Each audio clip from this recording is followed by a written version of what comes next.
कहानी की शुरुआत में हम एक टाउन को देखते हैं जहाँ पर 3 अलग-अलग स्पीशीज रह रही थी, जिनमें पहले इंसान, दूसरे नंबर पर ज़ॉम्बीज़ आते थे और अंतिम नंबर पर वैम्पायर्स आते थे। वैम्पायर्स के लिए वहाँ बहुत सुख था, जैसे कि पेट भरने के लिए उन्हें वहाँ खून के कैन्स मिला करते थे, जिसके कारण वो इंसानों को ना मारे और उनका खून ना पिए। दूसरे नंबर पर इंसान आते थे, जिन्हें इन दोनों ही स्पीशीज से खतरा था। तीसरे होते थे ज़ॉम्बीज़, जो कि पेट भरने के लिए इंसान का ब्रेन खाते थे। इसलिए ज़ॉम्बीज़ को एक अलग ही जगह पर लॉकअप करके रखा गया था। टाउन में एक कॉलेज भी था जहाँ पर तीनों स्पीशीज के बच्चे पढ़ने आते थे। कहानी में आगे एक लड़का आता है जिसका नाम डैक था। डैक को अपनी क्लासमेट काफ़ी पसंद थी, लेकिन वो उसे इग्नोर करती है। कहानी का दूसरा मेन कैरेक्टर आता है जिसका नाम पेट्रा होता है। पार्टी में पेट्रा को एक वैम्पायर दोस्त काट लेता है। धीरे धीरे वो वैम्पायर में बदलने लगती है। मोबाइल चेक करने पर अगले दिन उसे पता लगता है कि उसे धोखा दिया गया है। रात को हम देखते हैं कि मेड और उसके भाई को उसके पेरेंट्स काट डांट रहे थे। मेड को गुस्सा आता है और वो वहाँ से चला जाता है। ज़ॉम्बी जोन में जाकर वो एक लड़की से खुद को बाइट करवाता है, क्योंकि उसे ज़ॉम्बीज़ लाइफ बहुत पसंद आती है। अचानक बाहर से इनके टाउन में एलियंस आ जाते हैं। इंसानों की मीटिंग होती है जिसमें उन्हें लगता है कि एलियंस को वैम्पायर्स ने बुलाया है। वैम्पायर्स की भी मीटिंग होती है और उन्हें लगता है इंसानों ने बुलाया है एलियंस को। ज़ॉम्बीज़ को मीटिंग में लगता है कि इन दोनों स्पीशीज ने एलियंस को यहाँ इनवाइट कर कर बुलाया है, इसलिए ये तीनों स्पीशीज ही एक दूसरे पर हमला करने के लिए आ जाती है और लड़ाई हो जाती है। एलियंस बड़े सुकून से यहाँ पर होने वाली लड़ाई को ऊपर से ही देख रहे थे। इसी में हम डेक की फ्रेंड को देखते हैं, जो डेक को कहीं ले जाने के लिए कहती। डेक उसे अपने घर ले जाता है, लेकिन वहाँ हो जाता है वैम्पायर्स का हमला और यहाँ लड़ाई हो जाती है। फिर ये दोनों वहाँ से भागने लगते हैं। भागते भागते वे एक घर में घुसते हैं जहाँ ज़ॉम्बीज़ और वैम्पायर्स की लड़ाई हो जाती है। लड़ाई बहुत ही भयंकर होती है। पेट्रा, डैग और नेक आपस में लड़ते हैं। तभी वहाँ एक सफ़ेद रोशनी आ जाती है जो एलियंस होते हैं।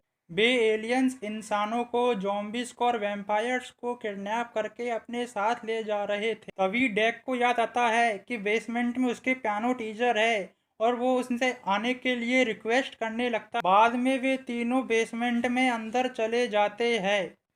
तभी पेट्रा और नेड टीचर और उसकी माँ पर झपटते हैं और उनको मारकर खा लेते हैं। बाद में तीनों मिलकर उस पूरी जगह को साफ करते हैं।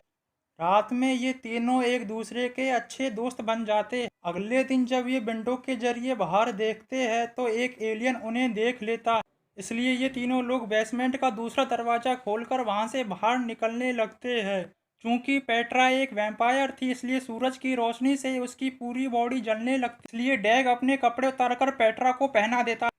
बचते बचते पेट्रा नेड को धीरे धीरे एक जगह पर लेकर जाती है। थोड़ी ही देर बाद वहां पर डेग आ जाता है और वो उनसे कहता है कि एलियंस ने मुझ पर हमला ही नहीं किया। अभी नेड उनसे कहता है कि एलियंस सिर्फ सिंथेटिक, आर्टिफिशियल और कपड़ों की मदद से ही उन्हें देख पाते हैं, यानी कि वो इंसानों को उनके कपड़े की वजह से ही पकड़ रहे थे। ये बात उन्हें पता लग जाती है। लोगों को पता चलता है कि ये जगह भी उनके लिए सेफ नहीं है। फिर डैग अपने घर जाता है और वहाँ देखता है कि वहाँ उनके पेरेंट्स नहीं है, इसलिए वो बहुत दुखी हो जाता है। तीनों कॉटन के केमिकल फ्री कपड़े पहन। तभी एक एलियन नेड को पकड़ लेता है। बाद में ये सभी लोग उसके डेंटिकल्स को मारते हैं।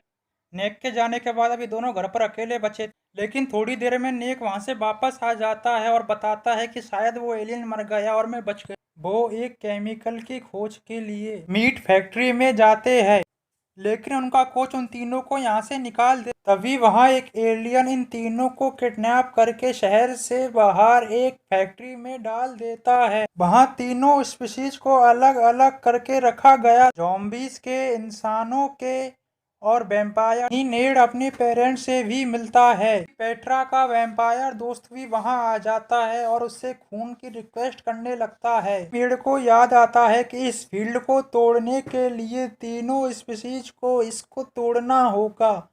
फाइनली वो तीनों स्पीशीज ऐसा ही करते हैं और उस फील्ड पर एक जोरदार प्रहार मारते हैं। फाइनली वो फील्ड टूट जाता है। सारे लोग वहां आजाद हो जाते हैं और सीधा जाते हैं उस कोच की मीट फैक्ट्री में। सभी लोग वहां से बुरी तरह से भागते हैं और सीधा भागते भागते उस कोच की मीट फैक्ट्री में पहुंचते हैं जहां घोड़े के टिश्यू से चिकन बनाया जाता है। भी वो कोच अपने टेंट में उसी केमिकल को रिलीज करता है जहां पर वो केमिकल की खोज में एलियन आए थे। एलियन जैसे ही उस केमिकल को देखता है वो अपने असली रूप में आ जाता है जिसके काफी छोटे छोटे हिस्से होते। अब इस तरह से वो सारे एलियन इस केमिकल में अब्जॉर्ब होने लगते हैं। देखते ही देखते उस एलियन का एक बहुत बड़ा एलियन बन जाता है जिसका कलर वाइट होता है। तो वो उन सबको थैंक यू बोलता है लेकिन बाद में वो उनसे बुरा भला बोलने लगता है और कहता है। तभी लोग वहां पर उस पर केमिकल स्प्रे करने लगते हैं और हमला कर देते हैं। तभी पेट्रा का वैम्पायर दोस्त उसे मारने के लिए आता है लेकिन तभी डेक ये देख लेता है और उसे बचाने के लिए उस वैम्पायर से लड़ाई करता है। लड़ाई में वो वैम्पायर पर हमला करके उसे मार डालता है और दूसरी तरफ वो एलियन श्रैंक होकर एक छोटा सा एलियन बन जाता है और एलियन स्पेसशिप में चला जाता है। लेकिन जाते जाते वो वहां से एक बॉम्ब फेंक देता है। बॉम्ब सीधा नेड के हाथों में आता है और नेड इसे तुरंत ही डेक को फेंक देता है। डेक बॉम्ब को लेकर अपनी पूरी ताकत से स्पेसशिप की ओर फेंकता है और स्पेसशिप में एक जोरदार धमाका होता है और वो एलियन वहीं मर जाता है। धमाके के बाद स्पेसशिप पूरी तरह से खत्म हो जाती है। अब तीनों ही स्पीशीज उस टाउन में खुशी से रहती है और फिल्म खत्म।